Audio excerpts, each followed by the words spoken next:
Oh, hey, babe. I'm sorry, did I wake you? My night class went late again. I thought you'd be asleep by the time I got home.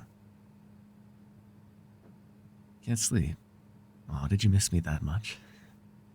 Kidding. Seriously, though, don't you have an 8 a.m.? You should really try and get some rest, babe. Anxious? Oh, sweetheart, I'm sorry. Anything in particular bothering you, or just a stressful day, huh? Yeah, I get it. If my fiction professor assigns me one more 10-page paper, I think I might just die. Anything I can do to help? Read you a story. Really? Like an honest-to-God bedtime story? No, I'm not making fun of you. I've never done that before. I think the last time someone read me a bedtime story, I was like 5 or something. You like hearing my voice? Really? No, of course I don't think it's weird. It's really cute, actually. It's really sweet. I didn't know you liked it that much. Well, if you think listening to me ramble on will help you relax, then sure, why not? But I'm picking the story. I do not have bad taste. Rude, that is what you are. Asking me to read to you and then making fun of me before I even get started? Oh, you're sorry. Yeah, I bet you're sorry. Okay, stop. Oh, that tickles. Stop. Oh my God. Okay. Oh God, you win. All right. I promise I'll pick a good story, and I will take it mostly seriously. Okay. Hold on, let me look something up real quick. Oh, wait. Aren't those old fairy tales you like public domain? That should be easy to find, right? It's, let's see. Grimm fairy tales and... No. Oh, here we go. Rapunzel. I know that one. Okay. Are you comfy? All tucked in? Cool. You're so cute, you know. All snuggled up. Anyways. There once lived a man and his wife who had long wished for a child, but in vain. Okay, what is up with all these fictional couples being infertile? No, I'm serious. Like, is there something in the fairy tale water, or did medieval peasants just not eat enough? Or... I am taking this seriously. I just have some questions. Some very valid questions, by the way, which is proof that I'm taking it seriously. Now, shush. At last, the woman believed that God would grant her desire. Now there was at the back of their house a little window which overlooked a beautiful garden full of the finest vegetables and flowers. But there was a high wall all around it, and no one ventured into it, for it belonged to a witch of great might, and of whom all the world was afraid. Fair, I guess. Always got to beware witches in these kinds of stories. One day, the wife was standing at the window and looking into the garden. She saw a bed filled with the finest rampion and... Rampion? What the hell is rampion? No, I need this explained or my immersion's gonna be broken. Hang on, I'll look it up real quick. Real quick, okay? No way. Rampion, also known as Rapunzel, is a species of bellflower commonly grown for its leaves. Are you telling me this princess is named after lettuce? Who names their kid after lettuce? It's gotta be some form of abuse. Why are you laughing at me? This is serious. Imagine if I named my kid Turnip. That's like what they did to her. The Grimm brothers are just like that. Oh, God. What other nonsense is in here that Disney didn't cover? Okay, fine. I'll keep going. Just know that I heavily disapprove of their actions. Rampion, God. One day, the wife was standing at the window and looking into the garden. She saw a bed filled with the finest rampion, and it looked so fresh and green that she began to wish for some, and at length she longed for it greatly. This went on for days, and as she knew she could not get the rampion, she pined away and grew pale and miserable. Then the man, her husband, uneasy, asked, "What is the matter, dear wife?" "Oh," she answered, "I shall surely die unless I can have some of that rampion to eat that grows in the garden at the back of our house." You know what? I would make fun of her for this, but this is exactly what you sound like too when you don't eat. Oh, yes, it is. Remember that time our pizza delivery was an hour late? I thought you were going to eat me. I was scared for my life. It's true. Anyways, the man, who loved her very much, thought to himself, rather than lose my wife, I will get some rampion, cost what it will. Well, that's nice. Hey, babe, if I was going to die, if I didn't get a buffalo chicken wrap, would you... Hey, okay, enough with the pillow, though. I'll take it from you if you don't stop, okay? Oh, let me try to continue with this concussion. So, in the twilight, the man climbed over the wall into the witch's garden, plucked hastily a handful of rampion, and brought it to his wife. She made a salad of it at once and ate of it to her heart's content. But she liked it so much, and it tasted so good, that the next day she longed for it thrice as much as she had done before. If she was to have any rest, this man must climb over the wall once more. I think this lady's got a problem. So he went in the twilight again, and as he was climbing back, he saw, all at once, the witch standing before him. He was terribly frightened, as she cried, "How dare you climb over my garden like a thief and steal my rampion? It shall be the worse for you." "Oh," he answered, "be merciful rather than just. I have only done it through necessity, for my wife saw your rampion out the window and became possessed with so great a longing that she would have died if she could not have some to eat."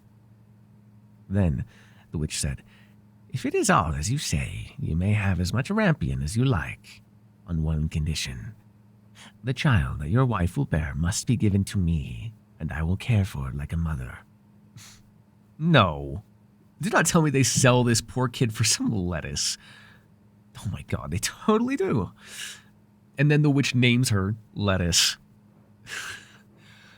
Oh, poor Lettuce. We hardly knew ye. Okay. I'm skipping ahead a little bit, or this is going to put me to sleep.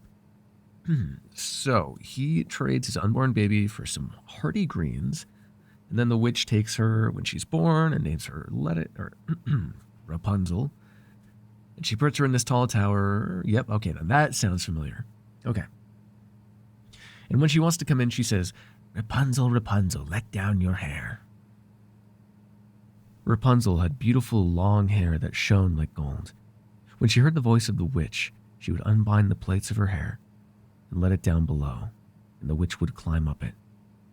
After they had lived thus a few years, it happened that as the king's son, here is the prince. As the king's son was riding through the wood, he came to the tower, and as he drew near, he heard a voice singing so sweetly that he stood still and listened. It was Rapunzel in her loneliness trying to pass away the time with sweet songs. The king's son wished to go in to her and sought to find a door in the tower, but there was none. So he rode home, but the song had entered into his heart, and every day he went into the wood and listened to it. Cute. Or creepy. Depends on your taste, I suppose. Once, as he was standing there under a tree, he saw the witch come up and listened while she called out, "Rapunzel, Rapunzel, let down your hair." Then he saw how Rapunzel let down her long hair, and how the witch climbed up by it and went into her. And he said to himself, "Since that is the ladder, I will climb it and seek my fortune." No, I'm sorry. I'm sorry. I'm trying. It's just, that is so creepy. Seek his fortune. What in the world? Okay. Sorry, yes, I know you're trying to sleep. Personally, I think my commentary is very additive, thank you. But fine, fine, I will stop interrupting. Or, I mean, I'll try. No, that's the best you're gonna get. I will try. The next day, as soon as it began to grow dusk, the prince went to the tower and cried, Rapunzel, Rapunzel, let down your hair. And she let down her hair, and the king's son climbed up by it. Rapunzel was greatly terrified when she saw that a man had come into her, for she had never seen one before. Holy shit. But the king's son began speaking so kindly to her and told her how her singing had entered into his heart, so that he could have no peace until he had seen her herself. Then Rapunzel forgot her terror, and when he asked her to take him for her husband, and she saw that he was young and beautiful, she thought to herself, I certainly like him much better than old Mother Gothel, and she put her hand into his hand. What? No, I know I said, but come on, are you hearing this? The first man she ever meets, and she's just like, yeah, sure, this one? Oh, he's better than the evil witch, so he's good enough. Get some standards, you poor woman. Get a better name, and then get some standards. God. You're telling me these stories are for kids? What are they supposed to be learning from this? Avoid leafy vegetables? Marry the first guy you ever see? I mean, honestly, that probably is kind of what they wanted them to do, but... Okay, so she's set on the prince. Fine. Whatever. She said, I would willingly go with thee, but I do not know how I shall get out. When you come, bring each time a silken rope, and I will make a ladder, and when it is ready, I will get down by it out of the tower, and you shall take me away on your horse. They agreed that he should come to her every evening, as the old woman came in the daytime. So the witch knew nothing of all of this until once Rapunzel said to her, unwittingly, Mother Gothel, how is it that you climb up here so slowly and the king's son is with me in a moment? Wait. Okay, can I just say something though? Just real quick, please.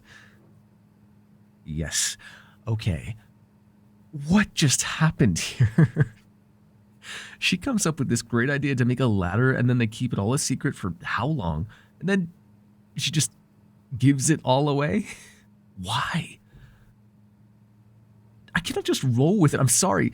There are just too many poor writing decisions here. Things just happen for no reason. I mean, where's the character agency? Brothers Grimm do not deserve their stellar reputation if this is what all their stories are like, okay?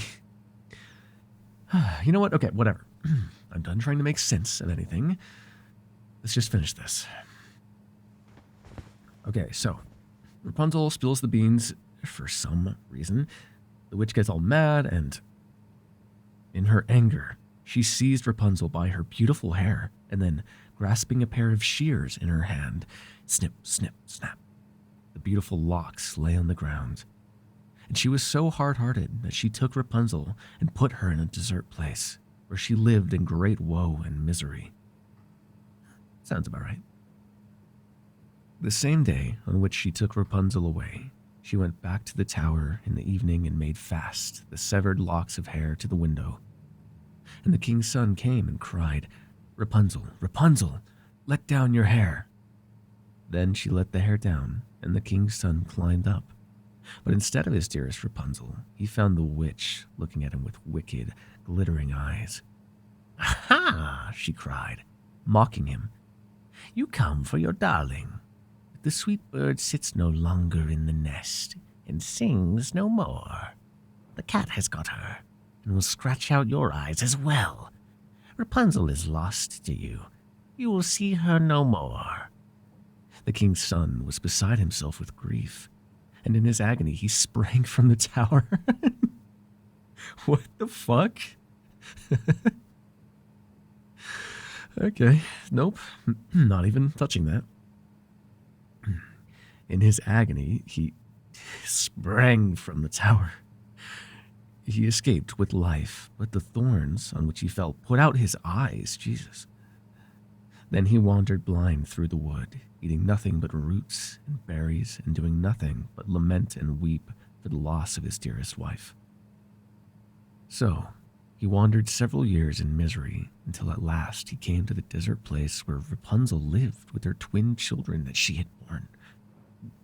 A boy and a girl. Children, when did that happen? At first he heard a voice that he thought he knew, and when he reached the place from which it seemed to come, Rapunzel knew him, and fell on his neck and wept. And when her tears touched his eyes, they became clear again, and he could see with them as well as ever. Then he took her to his kingdom, where he was received with great joy, and where they lived long and happily. Wow. Oh, there you go. Happy ending. Twin terrors notwithstanding. And this has been story time with your amazing boyfriend, and I do hope you've enjoyed. You feeling better by any chance, babe? Babe? Oh, you're asleep. Oh, what do you know? I guess it did work after all. Oh, come here, sweetheart. You're so warm. If it gets you to sleep this peacefully, I guess I'll have to read to you more often, huh? Maybe something a little more modern next time, though. I'll never look at lettuce the same way again. Anyways. Good night, sweetheart. Sleep well. I love you.